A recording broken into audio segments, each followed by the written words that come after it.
إن الحمد لله نحمده ونستعينه ونستغفره ونعوذ بالله من شرور أنفسنا ومن سيئات أعمالنا. من يهده الله فلا مضل له ومن يضلل فلا هادي له، وأشهد أن لا إله إلا الله وحده لا شريك له، وأشهد أن محمدا عبده ورسوله.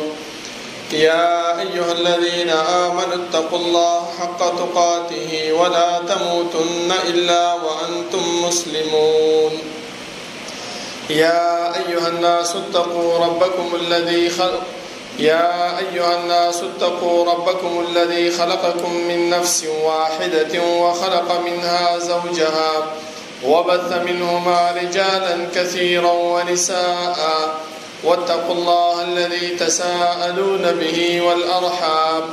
إن الله كان عليكم رقيبا. يا أيها الذين آمنوا اتقوا الله وقولوا قولا سديدا يصلح لكم أعمالكم ويغفر لكم ذنوبكم، ومن يطع الله ورسوله فقد فاز فوزا عظيما. أما بعد، فإن خير الحديث كتاب الله، وخير الهدي هدي محمد صلى الله عليه وسلم، وشر الأمور محدثاتها، وكل محدثة بدعة، وكل بدعة ضلالة، وكل ضلالة في النار. أعوذ بالله من الشيطان الرجيم. بسم الله الرحمن الرحيم. قاف والقرآن المجيد، بل عجبوا أن جاءهم منذر منهم فقال الكافرون هذا شيء عجيب. أإذا متنا وكنا ترابا ذلك رجع بعيد.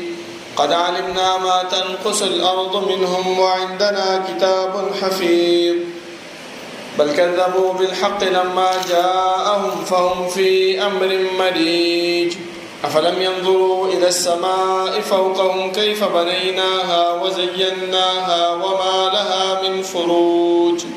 والأرض مددناها وألقينا فيها رواسي وأنبتنا فيها من كل زوج بهيج، تبصرة وذكرى لكل عبد منيب. ونزلنا من السماء ماء مباركا فأنبتنا به جنات وحب الحصيد والنخل باسقات لها طلع نضيد رزقا للعباد وأحيينا به بلدة ميتا كذلك الخروج كذبت قبلهم قوم نوح وأصحاب الرس وثمود وعاد وفرعون وإخوان لوط وأصحاب الأيكة وقوم تبع كل كذب الرسل فحق وعيد أفعينا بالخلق الأول بل هم في لبس من خلق جديد ولقد خلقنا الإنسان ونعلم ما توسوس به نفسه ونحن أقرب إليه من حبل الوريد إذ يتلقى المتلقيان عن اليمين وعن الشمال قعيد ما يلفظ من قول إلا لديه رقيب عتيد وجاءت سكرة الموت بالحق ذلك ما كنت منه تحيد ونفخ في الصور ذلك يوم الوعيد وجاءت كل نفس معها سائق وشهيد لقد كنت في غفلة من هذا فكشفنا عنك غطاءك فبصرك اليوم حديد وقال قرينه هذا ما لدي عتيد ألقيا في جهنم كل كفار عنيد مناع للخير معتد مريد الذي جعل مع الله إلها آخر فألقياه في العذاب الشديد قال قرينه ربنا ما أطغيته ولكن كان في ضلال بعيد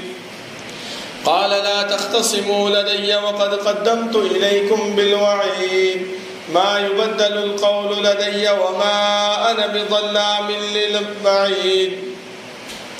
يوم نقول لجهنم هل امتلأت وتقول هل من مزيد وأزلفت الجنة للمتقين غير بعيد هذا ما توعدون لكل أواب حفيظ من خشي الرحمن بالغيب وجاء بقلب منيب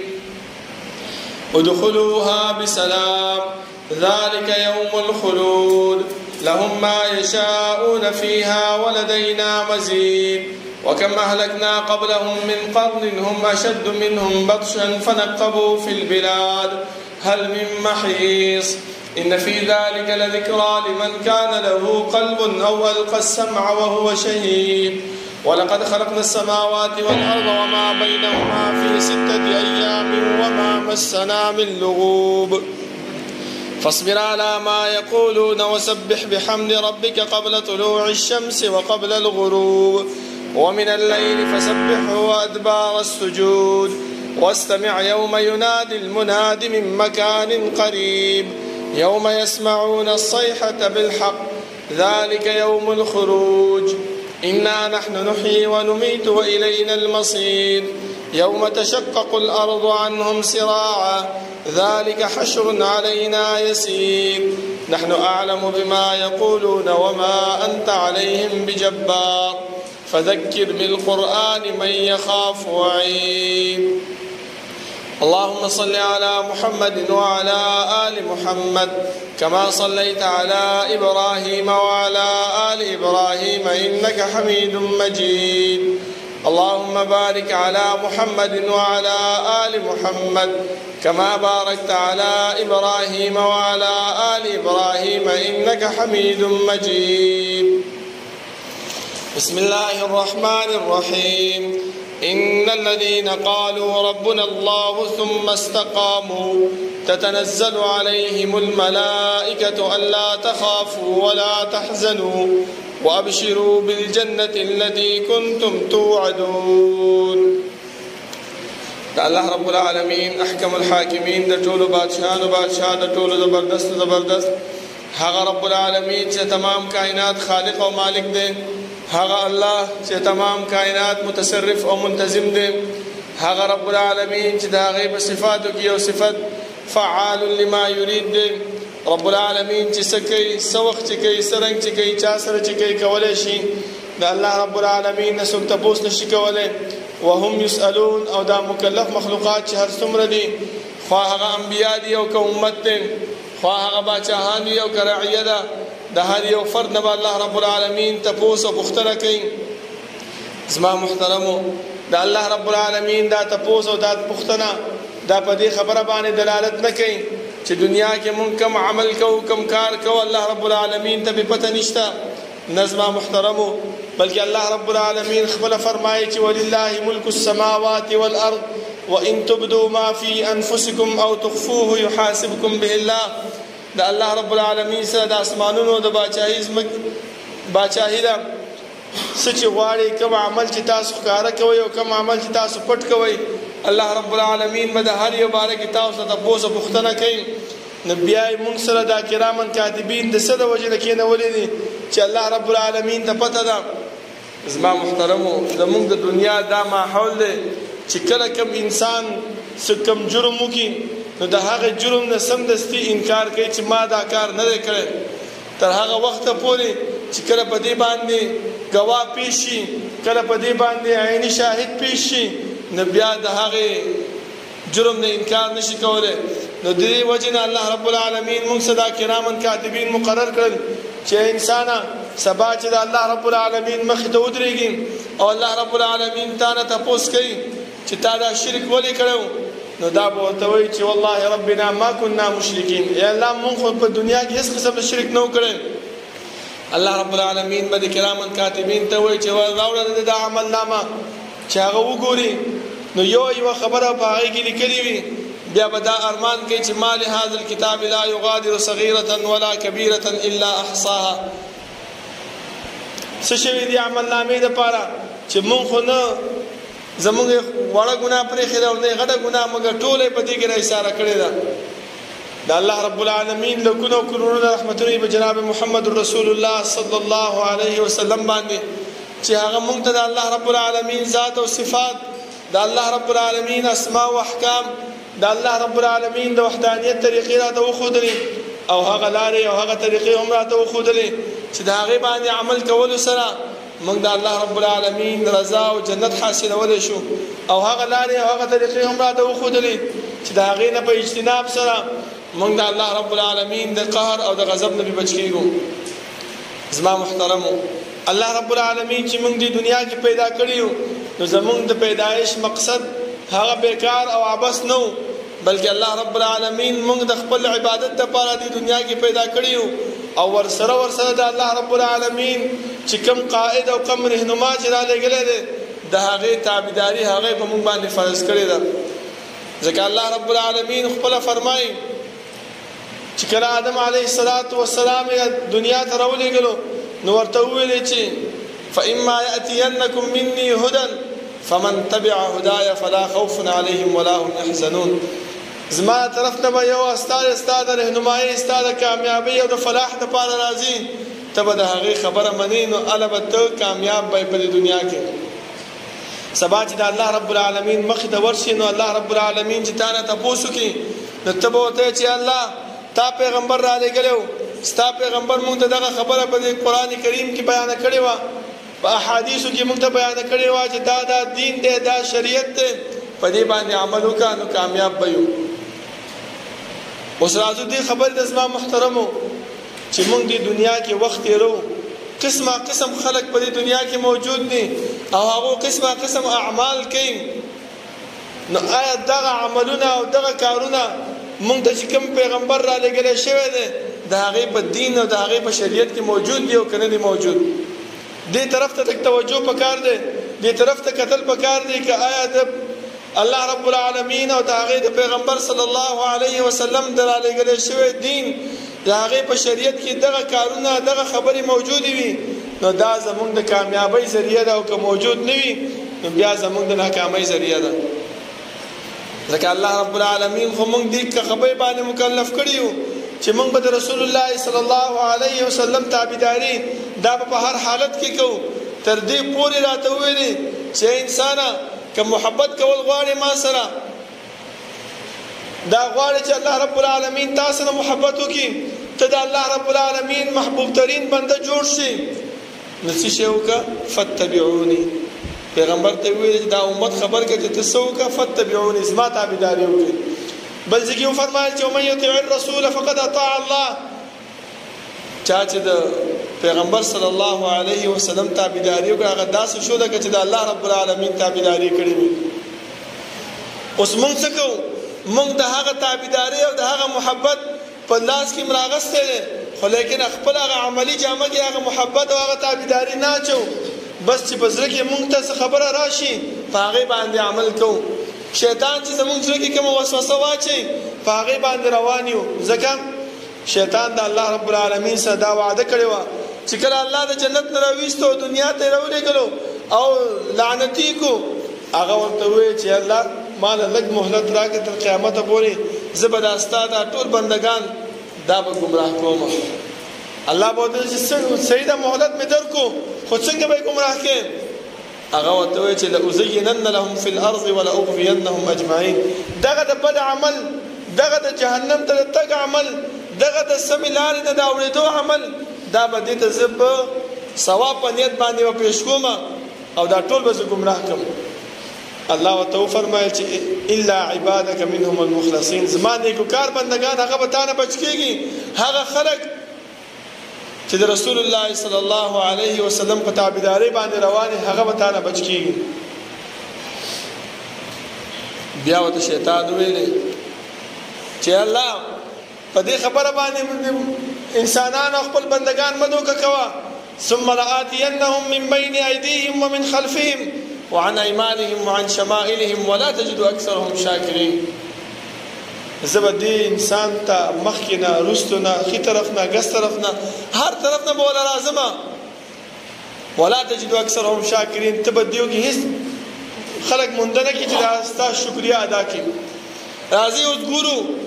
چې زمونږ اسلافو زمونږ صحابه کرامو د رسول الله صلی الله علیه وسلم تابعداري څنګه کړې وه او موږ په کوم انداز باندې او کومه طریقه باندې د هغې په تابعدارۍ باندې روان یو. ځکه زمونږ صحابو اسلافو مشرانو هغو چې کوم دی د رسول الله صلی الله علیه وسلم تابعداري کومه حقه کړې وه،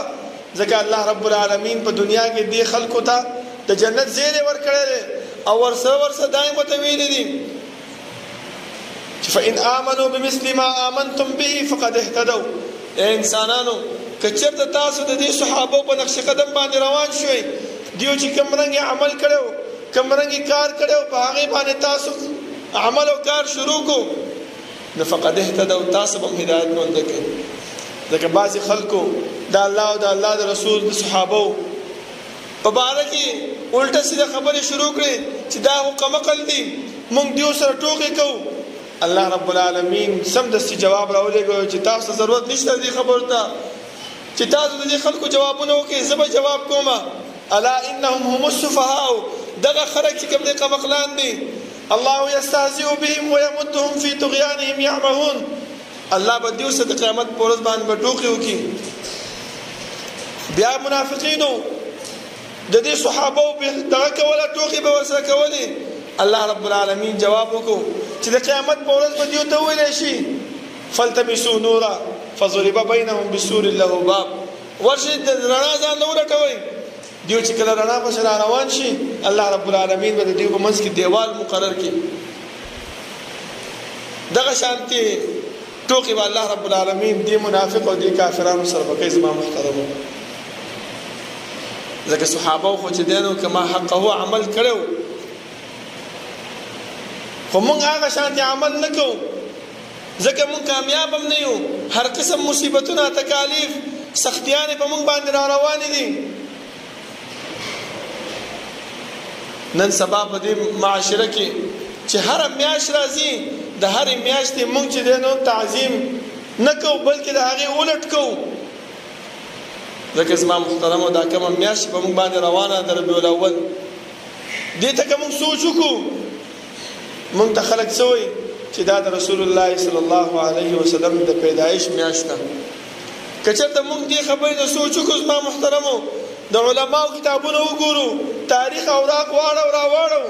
د ټولو دغه خبره لیکلې ده چې دا 12 د ربیع الاول دا د رسول الله صلی الله علیه وسلم د پیدایش ورځ نه ده.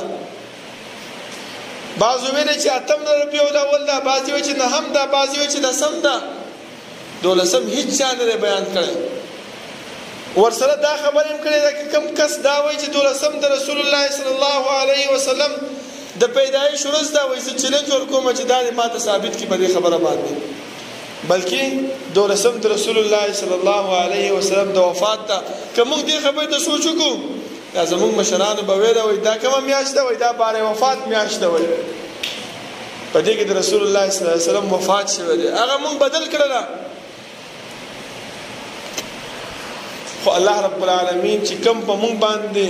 دا 12 میاشتې مقرر کړې دي لکه تاسو وګورئ د انګریزي هم 12 میاشتې دي د عربي هم 12 میاشتې دي د هندوان هم 12 میاشتې دي خو الله څه فرمایي منها 4 الحرم په دې کې 4 میاشتې هغه د څه شي عزت والا دي ولې الله رب العالمین ته پته نه وه چې هغو دا 4 میاشتې د عزت ګرځولې په دې کې دا ربیع الاول هم پکې عزت والا ګرځولې ولې چې په دې کې زموږ پیغمبر صلی الله علیه وسلم پیدا شوی دی او وفات شوی دی پکار دی چې دا میاشتې پکې چې دی نو د عزت والا ګرځولې وي چې الله نه ده ګرځولې او موږ د ځان نه په دې کې چې دی نو داسې کارونه کوو ولې کوو خو دا زموږ کوتاهي ده دا زموږ سستي ده زما محترمو د صلح حدیبیه په موقع باندې کم کافر چې راغلی او د رسول الله صلی الله علیه وسلم سره روغ شرائط لیکل هغه چې لاړو بیا دا خبره وکړله هلته وایي زه خو ډېرو باچاهانو باندې ګرځېدلی یم قیصر او کسرا طرفونو ته تللی یم خو لیکن څنګه تعظیم او څنګه محبت او څنګه اکرام د محمد صلی الله علیه وسلم ملګری د خپل د پیغمبر کوي دغه شان تعظیم او عزت ما د چا ونه لیدلو تر دې پورې چې هغه لاړې توکي هغه لاړې هم ځمکې ته نه پرېږدي بل خپل لاس باندې توکي او خپل ځان باندې مږي د اودس اوبه چې پاتې کېږي هغې باندې ځان له اودس کوي زما محترمو تر دې پورې چې یو ځل رسول الله صلی الله علیه وسلم خپل حجامه وکړه ښکر یې ولګوه هغه وینه ترې راوغورځېدله ګنده وینه چې کوم د جسم نه راوځي د حجامې نه بعد یو صحابي ته یې وویل چې دا ویسه دا دغه څه کې وغورځوه چې څوک یې ونه ویني هغه فرمایي وایي چې زه بهر رالم وایي ما داسې ځای کتو چې کوم ځای به چې خلک یې دا ونه ویني ایسته هغه وینه څه کړله ویسکله چې ویسکله راغی رسول الله صلی الله علیه وسلم تپوس کوي چې هغه څه کړله او ته چې د الله رسول هغه خو ما وسکله وایي تا راته ویلي چې داسې ځای کې وغورځوه چې څوک یې ونه ویني وایي زما د خېټې نه علاوه بل څوک لیدلی شي وایي دا داسې ځای دی چې دلته څوک هم نشي کتلی وایي دومره تعظیم هغو به کولو زما محترمو مونږ څه تعظیم کوو مونږ زمونږ چې دی نو خراب دی او راغږېږو څه کوو ربیع الاول مناوو د مونږ طریقه مونږ له سمه نه راځي رکوع زمونږ سمه نه ده سجده زمونږ سمه نه ده نور معاملات زمونږ سم نه دي ځکه حدیث کې راځي رسول الله صلی الله علیه وسلم فرمایي چې حذیفه رضی الله عنه یو کس ولیدو چې مونځ یې کوو نه یې رکوع سمه کوله او نه یې سجده سمه کوله هغه ورته وفرمایي چې مونځ دې سم نه دی کړی هغه ته چې ما له خو دغه مونځ راځي نور غوسه نشته دی وایي ولې تا چې دی نه رکوع سمه وکړله او نه دې سجده سمه وکړله دا د رسول الله صلی الله علیه وسلم د سنت خلاف دی وکړو اوس هر سړی د خپل ځان سره سوچ وکړي چې آیا ما څه شی کړی دی ما مونځ صحیح کړی دی که نه دی کړی زه رکوع صحیح کومه که نه کومه پیغمبر خو فرمایي صلی الله علیه وسلم چې رکوع کې د املا داسې سیده کا موږ د املا به داسې ښکته کوو بیا راوچتېږو سجدې دی له ښکته کېږو بیا راوچتېږو رسول الله صلی الله علیه وسلم فرمایي چې یو انسان سجدې نه راپاڅېږي بیا سجدې ته ځي داسې مطمئن کینی چې دا ټول هډوکي او بندونه یې خپل خپل ځای ته لاړ شي او موږ ځکه الله رب العالمین فرمایي چې ان الذين قالوا ربنا الله ثم استقاموا ایمان هم چې راوړو نو د ایمان راوړو نه وروسته بیا څه وکړو په دې باندې منګولې ولګو مضبوط ودرېږو سخت شو چا سره چې خبره کوو هغه راته وایي چې نه دا داسې دی دا هغسې شیطان یې مناوی او نه مناوی او انسانان یې مناوی په دې خبرو باندې موږ دوکه نه شو زما محترمو که په دې خبرو باندې موږ دوکه شو نو هغه د الله رب العالمین محبت نه محروم شو هغه د الله رب العالمین د اطاعت نه محروم شو. ځکه مونږ کې بعضې خلک داسې دي زما محترمو چې د مونځ طریقه نه ورځي، چې جمع وشي دویمه جمع نه کوي. ولې؟ وایي د اولې جمع چې کوم دی تعظیم ختمیږي. نو د اوله جمع خو شوې ده، نو څنګه تعظیم ختم شو پکې؟ دا هغه د پیغمبر د طریقو نه او د پیغمبر د لارې نه مونږ څه کوي اړه زما محترمو. چې کله بیا دوه کسان ولاړي جمع کوي، دله اوس دومره طریقه نه ورځي چې دا کس را رستو کړي او شاته ودرېږي او جمع ورسره وکړي، چې بیا ورته څه خبره کوي وایي وګوره مونځ یې ګډوډ کېدو که نه وایي. رسول الله صلی الله علیه وسلم یو ورځ صحابو ته د مانځه تعلیم یې ورکو او د منبر د پاسه ودرېدو. مونځ یې چې وکړو چې سجده یې کوله، په منبر باندې خو سجده نه کېږي، نو د منبر نه راښکته شو، لاندې یې سجده وکړه، بیا به راوختو. دا ختل او دا راکوزېدل دا د مونځ حصه ده زما محترمو. په دې باندې مونځ نه ګډوډېږي. لکه مونږ سره جیب کې موبایل پروت وي، په موبایل باندې رنګ راشي، په ټول مانځه کې مونږ دومره نه کوو چې جیب ته لاس کو موبایل راوباسو او بند یې کړو. ولې وایي عمل په مانځه کې نه دي کول پکار. وایي تاسو خواږ پوشا کې دا دومره ډېر خلک ولاړ دي، د هغو مونځ ګډوډېږي ستا په دې رنګ باندې، هغه خیر دی، خو چې ستا مونځ په دې کې چې دی نو څه نه شي ګډوډ نه شي. نه زما محترمو دا ورکوټې عمل دا څه کول پکار دی؟ په دې باندې ځان خبرول پکار دی، دا راوباسه او بند یې کړه. په دې باندې ستا مونځ نه ګډوډېږي زما محترمو. دا ټول هغه اعمال دي چې کوم مونږ ته پیغمبر ښودلي، خو مونږ څه کوو؟ مونږ ځان پرې نه خبرو. چې مونږ ته څوک څه ووایي عمل نه خبر کړي، نو مونږ الټا هغې ته بد رد وایو چې ما دې ته ته په څه پوهېږي، ته د څه نه خبرې، مونږ ته خو پلاني ملا دا خبره کړې ده، داسې ویلې داسې ویلې دي. نو زما محترمو دې ټولو خبرو ته سوچ پکار دی چې آیا مونږ ته چې کوم پیغمبر الله رب العالمین را لېږلی په هغې په لاره باندې صحیح روان یو که صحیح روان نه یو. که صحیح نه یو روان نو ځان صحیح روانول پکار دی چې کامیاب شو. په دې نه خلاصېږو چې یاره مانځه ته راغلم ما مونځ وکړو بس اوس که قبلېږي قبول دې شي، که نه قبلېږي نه دې قبلېږي. نه، په دې باندې زموږ خلاصی نشته دی. جهنم بیا زموږ مقدر ګرځېږي زما محترمو. لکه څنګه چې صحابه کرام الله رب العالمین انسانان مقرر کړي، انسانان پیدا کړي، همدغه شان انسانان مونږ هم یو زما محترمو. خو هغه شان عمل کړو لکه څنګه چې ورته الله رب العالمین ښودلو، لکه څنګه چې ورته رسول الله صلی الله علیه وسلم ښودلو. مونږ ته هم پکار دی چې مونږ هغه شان عملونه وکړو، نو مونږ ته به هم الله رب العالمین هغه شان کامیابی را نصیب کړي لکه څنګه چې هغو ته نصیب کړی و زما محترمو. دا جنت دا مونږ دپاره هم الله رب العالمین تیار کړی دی. خو مونږ څه کوو؟ شیطان هغه خپله وسوسه، هغه خپل وعده چې کوم الله سره کړې وه په هغې باندې کلک ولاړ دی چې لأزینن لهم فی الارض ولأغوینهم اجمعین. دا بد عمل به دیو ته زه ښایسته کومه او دا ټول به زه ګمراه کومه. هغه په ګمراهۍ باندې خپل کار باندې روان دی او موږ هم د هغې کارونه څه ویلي دي، لبیک ویلی دی. سبا به د قیامت په ورځ باندې چې بیا هغه ته مخامخ شو، نو هغه به موږ ته څه وایي؟ فلا تلوموني ولوموا انفسكم. ما ملامتوئ، خپل ځان ملامت کړئ. ما انا بمصرخكم وما انتم بمصرخي. ما خو تاسو څه دعوت نو درکړی، خو اصل لږ شان دې تاسو وګرولئ، ته په منډه باندې ما پسې را روان شوې. خو سوچ به دې کړی و که نه؟ ولې الله پیغمبر نو رالیږلی؟ ولې الله قرآن کریم نو رالیږلی؟ ولې پیغمبر د احادیث نو بیان کړي؟ اوس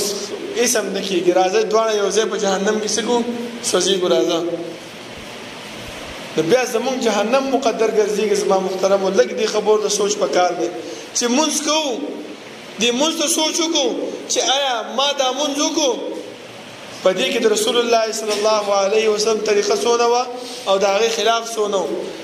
ما زه بازار ته لاړم، اخیستل او خرڅول مې وکړل، په دې کې د رسول الله صلی الله علیه وسلم طریقه څومره وه او د هغې خلاف څونه و. ما دا پلانې کار وکړو، په دې کې طریقه د پیغمبر څونه وه او د هغې خلاف څونه و. دغه خبرو ته چې موږ سوچ وکړو نو ان شاء الله کامیابی زموږ مقدر ګرځيږي او کدی خبر ته موږ سوچو نکو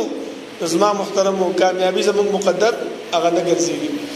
الله رب العالمین نه دعا ده چې الله رب العالمین دې عمل کول توفیق راکړي او الله رب العالمین دې هغه اعمال موږ نه واخلي چې هغه زموږ د کامیابی او زموږ د فلاح ذریعہ ګرځيږي اقول قولي هذا واستغفر الله لي ولكم.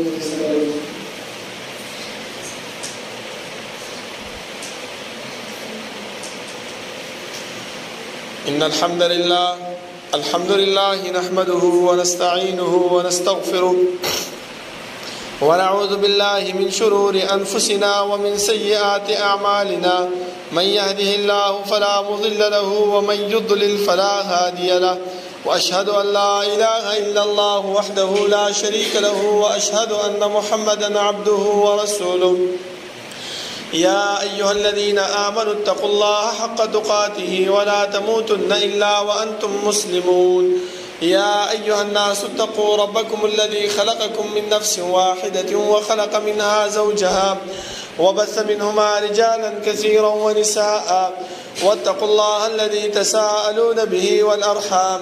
إن الله كان عليكم رقيبا. يا أيها الذين آمنوا اتقوا الله وقولوا قولا سديدا يصلح لكم أعمالكم ويغفر لكم ذنوبكم ومن يطع الله ورسوله فقد فاز فوزا عظيما. أما بعد فإن خير الحديث كتاب الله وخير الهدي هدي محمد صلى الله عليه وسلم وشر الأمور محدثاتها وكل محدثة بدعة وكل بدعة ضلالة وكل ضلالة في النار. زما محترمو یو دو درې مثال د تاسو ذکر کوم چې دي صحابه او رسول الله صلی الله علیه وسلم سره څنګه ملاتړ کړو. غزوه بدر په موقع باندې چې کله مسلمانان او کافران مخامخ شي یو بل ته رسول الله صلی الله علیه وسلم دعا شروع کړه او دا یو فرمایي چې الله کچرته دا ورټولګي کته نن ختمه کړله نستاره نوم غوښتو لپاره وسوک نوي بیا وروته بهر او د صحابه هغه احوال معلومول چې دا صحابه ما سره ولاړ دي او کنه دي ولاړ نو تاسو وکړو چې څه چلو کو څنګه وکړو. صحابه وته فرمایي چې دا الله رسوله مونږ هغه شانتي نه یو لکه څنګه چې موسی عليه السلام تخپل قوم ویلي چې اذهب انت وربك فقاتلا انها هنا قاعدون. ته استعرب ورشي جنگ وکئ مونږ دلته ناس یو په انتظار باندې چې کله موږ ټاله بیا مونږ ته وایي بلکې مونږ سيو مونږ به تاسو راستا مخ کې استا رستو استا خي طرف ته ګس طرف ته روان یو ته چې مونږ ته کم قسم امر او حکم کې زموږ مال او زموږ ځان ته باندې قربان دي. ځکه الله رب العالمین د جنت زیره دی صحابه او تور کړو. زما محترم د صلح حدیبیه په موقع باندې وګورئ چې کله هغه کافر راغی او لیکلي کول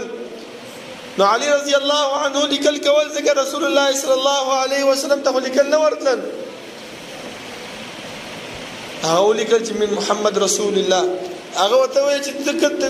دا لیکل چې من محمد ابن عبد الله ځکه رسول الله چې مونږ ته ومنو غزما مستاسو جنگ پاتې نشو. بیا ویل چې بسم الله الرحمن الرحیم هغه چې رحمان الرحیم ملک بسم الله ولیکا ځکه چې مونږ رحمان الرحیم نه منو دا زموږ استادو جنگ په دې خبره باندې ده. علي رضی الله عنه رسول الله صلی الله علیه وسلم ته وکړه چې اوس نو ماته وایي چې بس پرې دا هغه ته جوران کوي زی نورانو موي دا نوم داسې ده دومره محبت ما محترم د هغه خلکو د خپل پیغمبر سره خود د هغه محبت بدلې سور کړی دا هغه دین او هغه شریعت چې کوم هغه راوړ په هغه باندې عمل کړو. مونږ څه کوو زما محترمو مونږ ته دا دین راغلی دی مونږ ته خلک وایي چې د پیغمبر اطاعت پکار دی خو چې کله د ربیع الاول میاشت راشي مونږ څه کوو مونږ د ټنګ ټکور پروګرام جوړ کو مونږ پکې ګډاګانې شروع کو مونږ پکې شوکې شروع کو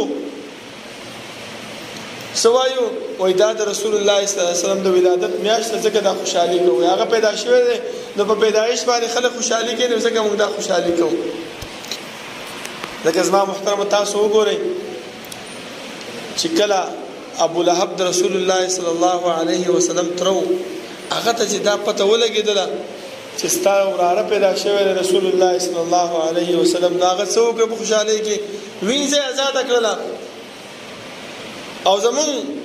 صحابه کرامو کم کار کړی ابوبکر رضی الله عنه هغه د رسول الله صلی الله علیه وسلم تابعداري او اطاعت وکړو چې کله ایمان راوړو او کعبه ته راغی اعلان وکړو دا کفار په دسره مات شو دومره والو نه والو ته د مرګ پورې ته پدې کې بهوش شو زما محترم ابوبکر رضی الله عنه خو شاکه مورم ناشته ده ورورم ناشته خپل خپلوان ټول ناشته چې کله سترګې وغړې دي اولنې ته پوښتنه دا کوي چې پیغمبر څنګه دی دا هغه څه حالات دي هغه مور او خپلوان ناشته چې دته وسوګوره په ځان یې ستېریږي بیا هم د پیغمبر ته پوښتنه کوي نو تاسو وګورئ زما محترمو چې کفارو څنګه خوشحالي مناو کړې و او مسلمانانو څنګه خوشحالي مناو کړې ده اوس موږ ته پکار دی چې موږ کوم څنګه خوشحالي مناو کوو څه کار وکړو که چېرته موږ دا غواړو چې موږ د دې صحابو په نقش قدم روان شو او د هغې په شان د کامیابي او فلاح حاصل کو نو هغه دین باندې عمل پکار دی په هغه باندې زندگی خپل روانول پکار دی کم باندې چې الله او د الله رسول مونږ ته امر او حکم کړی دی الله رب العالمین نه دعا ده چې الله رب العالمین د عمل کولو توفیق راکړي